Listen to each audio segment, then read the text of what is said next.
Welcome to the Libido Lounge, where we focus on all things love, lust, and libido.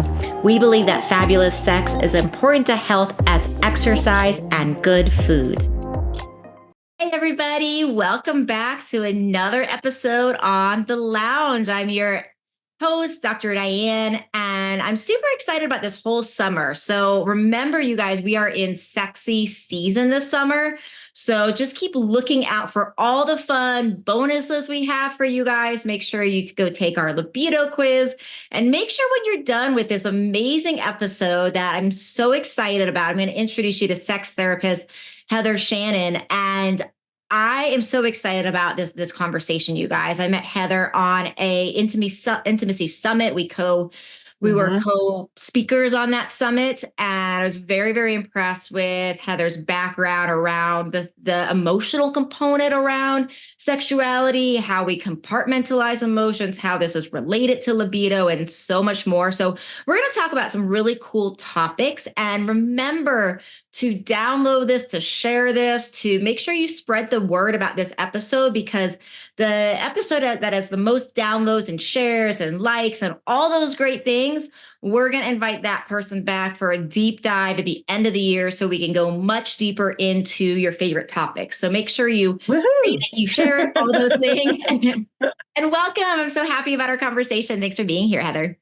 Thank you, Diane. I'm excited too. I mean, it's just, it's cool that we do a lot of similar work, but come at it from different angles and different training backgrounds. Yeah, it's always the best, right? It's always the best to have different spokes that lead to the same wheel, and our wheel being healthy, happy libido and relationships and all those things. And the emotional, just like let's dive right in. That emotional component, I feel like, is really hard so many times, and it's really hard because I think so many times we're not thinking about the small little ways, that safety or that little thing that our partner said to us in the morning that we just brushed off or we snapped back because we're stressed. Like, we're not always thinking about the impact of that on sexuality in our sex life. So can you just kind of open with that topic and just kind of just generally set the frame for us around that importance with libido and these sorts of topics? Yeah, for sure. So I think that,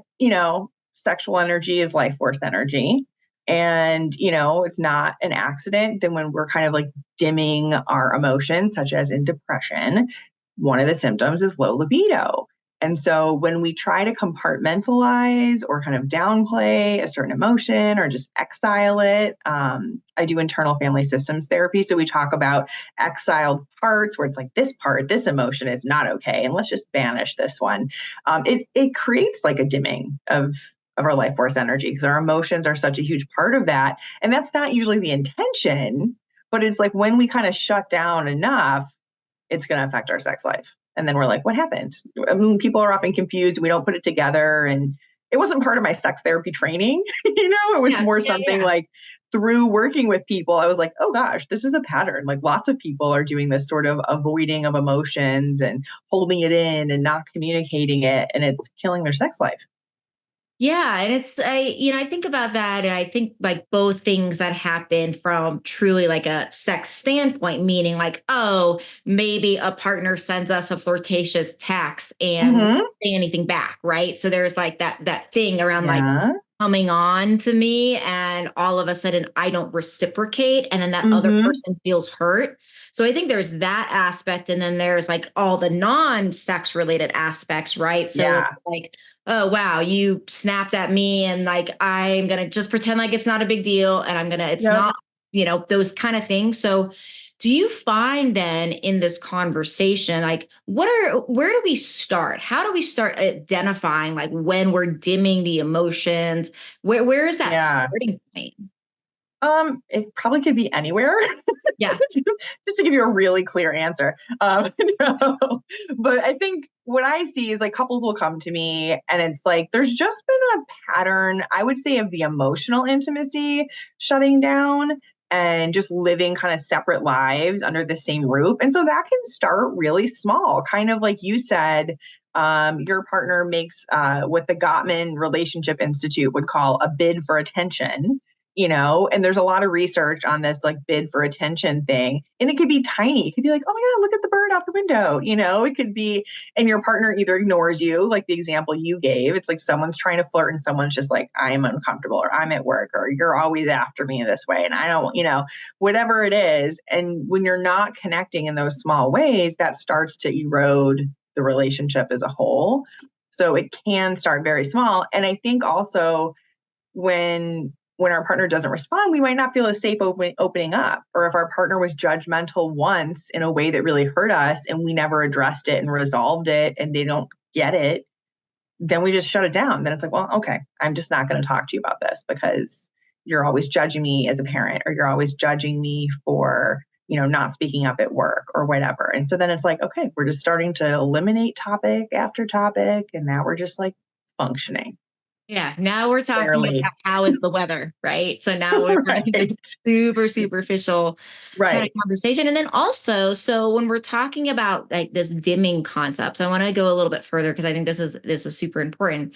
Are we also talking about like almost dimming it in ourselves? Meaning, oh yes, for example, okay, so yeah, I want to say what I mean, just so I make sure the audience is tracking our thoughts here. You tell me if this is what you're talking about too. So like, for example, like, oh, I'm like talking about work and my partner's not there for me and they're telling me I'm not handling it correct. And they're almost like gaslighting my experience. And then in this example, okay, I'm not going to talk about work. I withdraw. That can affect my libido.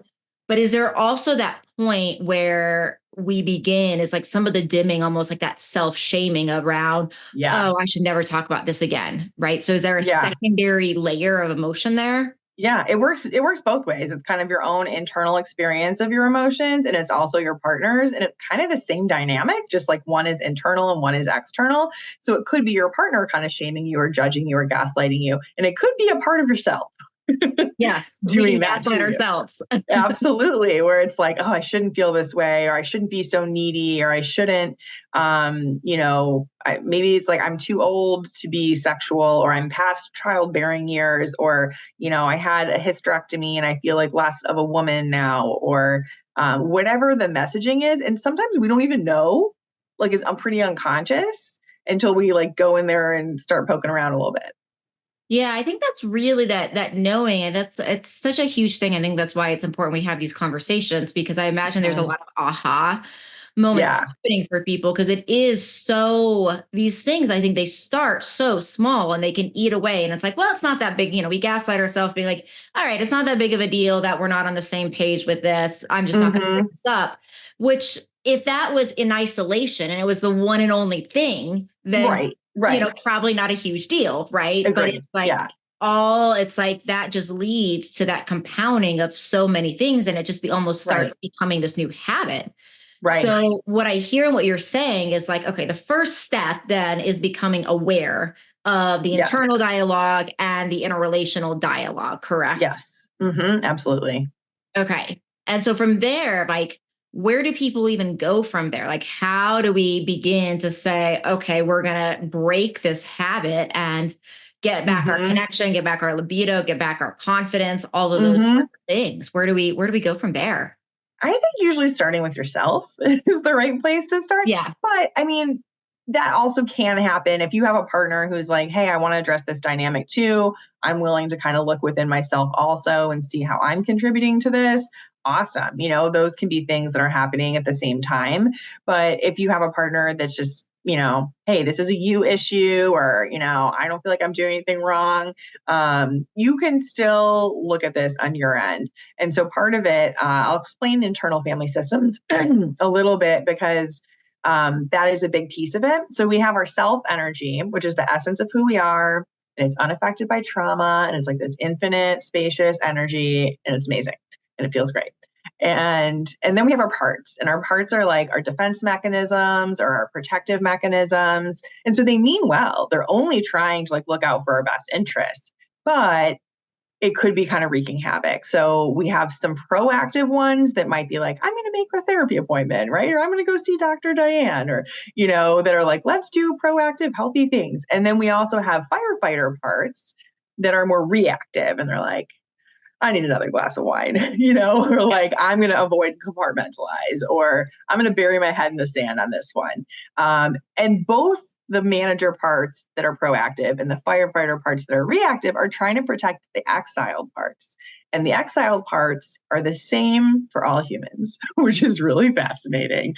So they are parts that feel like a failure, that feel not good enough, that feel shame, that feel unlovable, that feel like vulnerable to the point of feeling unsafe. And so there's really only like a handful of them. And so even though they're exiled, it's almost like they're indirectly controlling everything, because all the protector parts are kind of directing their energy towards like keeping these intolerable feelings at bay, right? But it's like the more we exile these parts, the more we're kind of dimming our life force energy and not accepting all the parts of us, right? Yeah. So through bringing in the self energy, which I think of as almost like the sun. So if you're new to this, you can just think of it as like, this is like the rays of the sun, and it's like radiating out good healing energy. And so when the parts can feel that, when they can kind of like bask in the rays of the self energy, then they can start healing. And then they might trust the self energy enough to be like, okay, you self energy, you can talk to an exile now. I will allow it. And then we are able to start uncompartmentalizing and like creating safety within your own system, and like letting your whole life force energy like be present and shine. So that's kind of the goal. Yeah, I love it. And when you're talking, it reminds me of some of the things I talk to people about, which is like a both and approach versus an Yeah. or, right? Because I think so many Yeah. times we think like, okay, well, I either have to live in the fact that I feel like a failure, I feel like I'm not good enough, I feel like an imposter, or I live in like more like the fun energy of like, oh, I'm successful, I have a great, great relationship, everything is, and what I hear in that when you're talking about almost like bringing them all together, it's like, it's a level of that both and, right? Where we can go into those exile parts and be like, I can feel this and I can actually feel something that's completely a little bit opposite at the same time, right? Yes, that's absolutely it. And we also have a term for that in IFS called polarized parts. So if you have two parts that are trying to help in totally different ways, we can even feel both of those, and we can support both of those. Yes, exactly. Exactly. I think, that's, I sometimes joke around, and I don't know if joke's the right word, but I sometimes say like, there's parts of us that maybe we're all a little schizophrenic in some way, because we have these different voices, and these voices sometimes have like one part might feel sad about something and happy about something else at the same time. And there's an element of that where I think there is just this human conditioning of, it's so easy to think that we're the only ones feeling this. And it's like, well, like you said, the exile parts, everybody has the exile part. So I love that. I love that. And then also, so in context then of our topic here of libido and of sexuality, another thing that I'm curious about, because like I know you said something so perfect at the beginning of this, which is like we have different angles of the same ways of, or approaching the same things, right? So one of the things I talk to people about when they're going to tell their partner or have a conversation with their partner about how hard things, I talk about like the how, the when, the where, these things being like kind of the fundamental components of how we approach that partner, right? Right. So how would you say, is there like a system? I know obviously people can come and learn from you, and that's kind of your work as a sex therapist. But is there like a generalized system around like, okay, like I need to tell my partner that we have to have this conversation. I have to be able to share about my day without triggering them, yada, yada. How do I have this conversation? What's the framework? Yeah.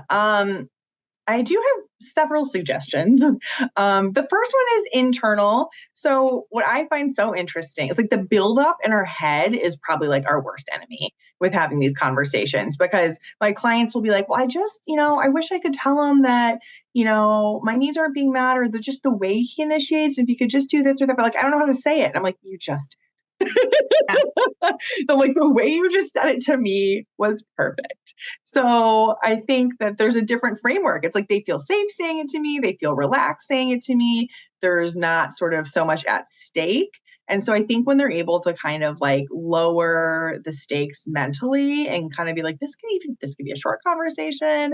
This doesn't have to be like a whole big thing. Because when you bring the energy of like, oh, I have to talk to you about something, but like, I don't know, you might get mad at me. It's like, that's not really how we want to start. Yeah. So yes, find a good time, like don't do it when your partner's like in the middle of another task or just had like the worst day of their life. But also I see there being more of an issue when people are like waiting for the perfect time. So I would kind of just be like, make sure it's not a terrible time, but otherwise just go for it, you know? Yeah.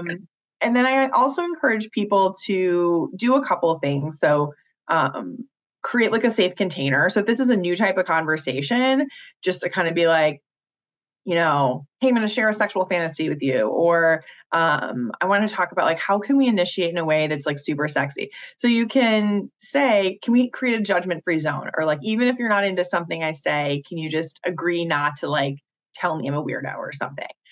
So say what you need, like create the safe container with each other, like get on the same page and agree to that.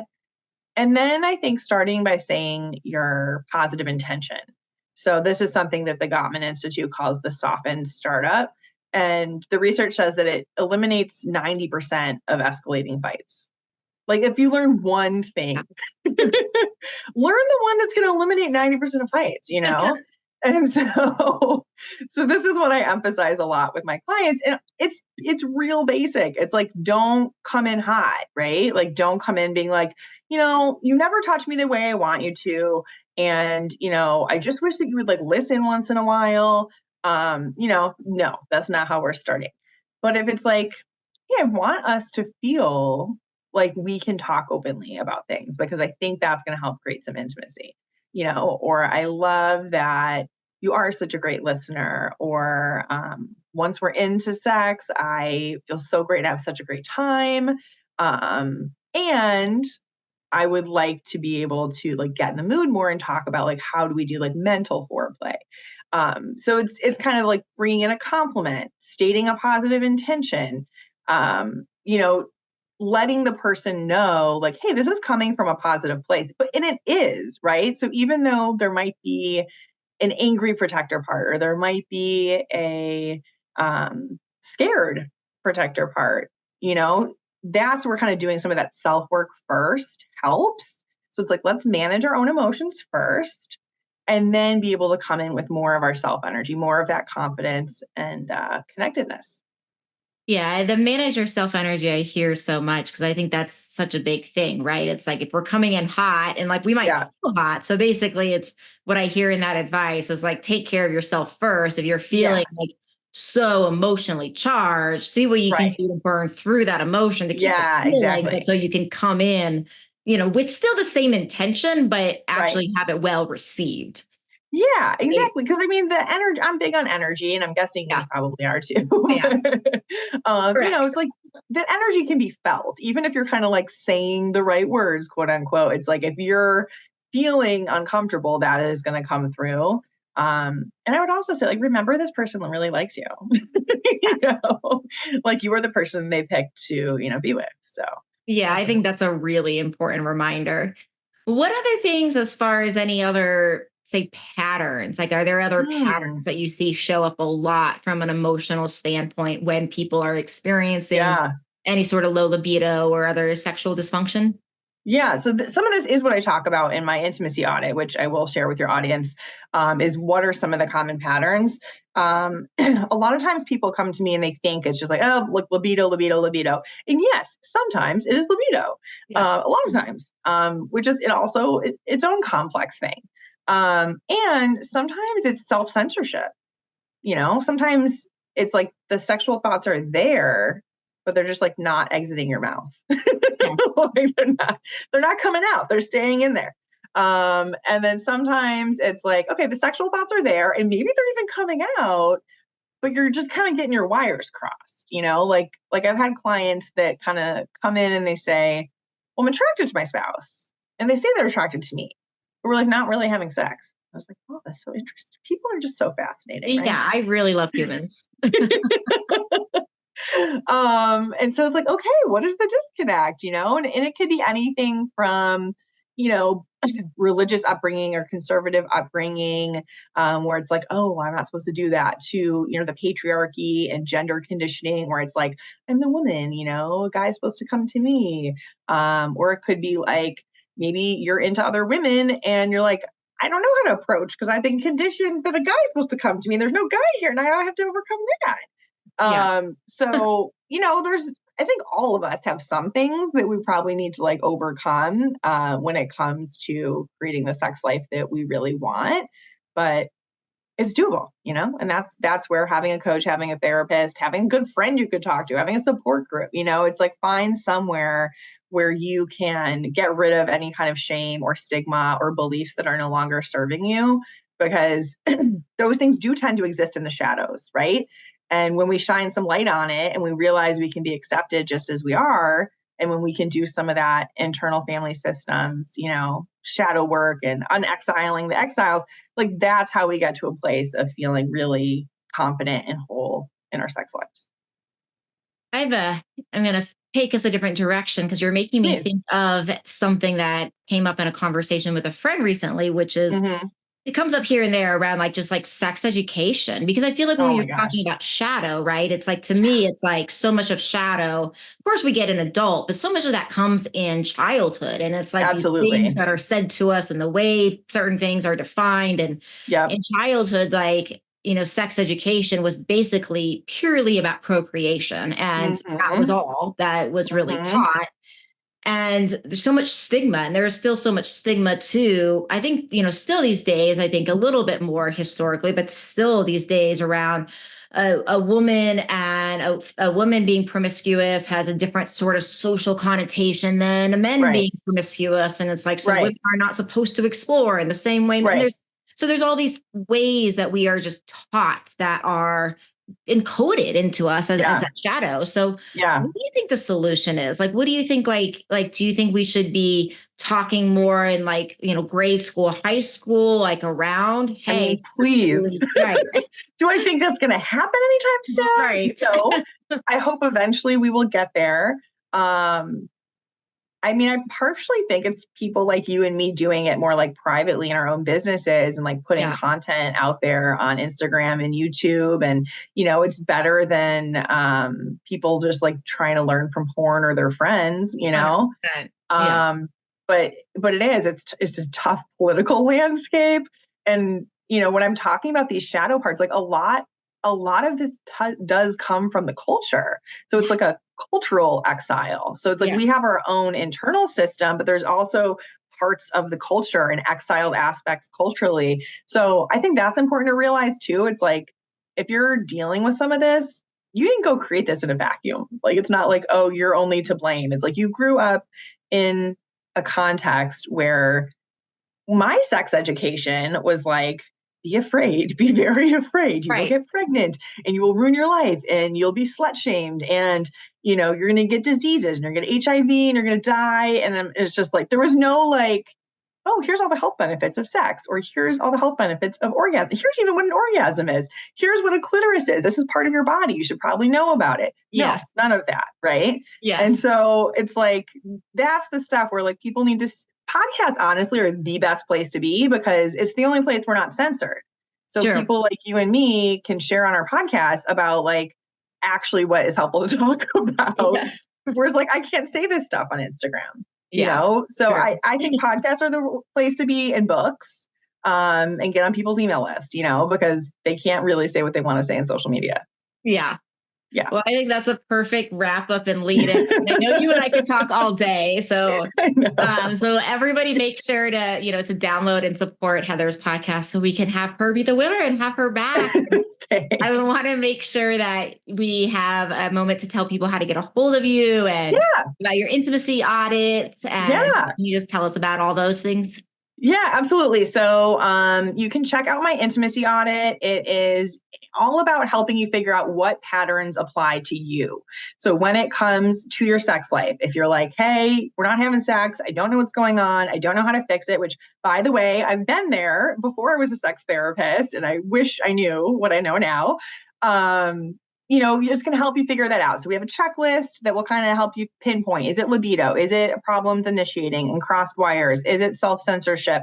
And there's some emails that'll walk you through it so that, you'll know what's going on. And then we'll start offering some solutions in the emails as well. So we're not just going to help you identify only the problem. So that's a great place to start. If you go to my website, you can grab that. It's heathershannon.co, heathershannon.co, and there's a pop-up on the homepage. So it'll just pop up after a few seconds, sign up, and you'll get it to your email inbox. So yeah, Amazing. hope you guys enjoy it. Everything you guys in those show notes or on this podcast page. We'll have everything there as far as links of how to get a hold of Heather, about how to join the intimacy audit program, get the checklist, all these amazing things. Yeah. So thank you so much for being with me today. I really appreciate you. Thank you, Diane. I appreciate you too. This was fun. And everybody, we're signing off here. Another episode of The Lounge. It's been so great to spend time with you all as always. And this is just your friendly reminder to always stay classy, always stay sexy, and always be a little badassy. See you next time. Thank you for listening to the Libido Lounge. Please don't keep me a secret. Please share this with your friends. You can find me on YouTube, on Instagram, as well as how to work with me at mylibidodoc.com.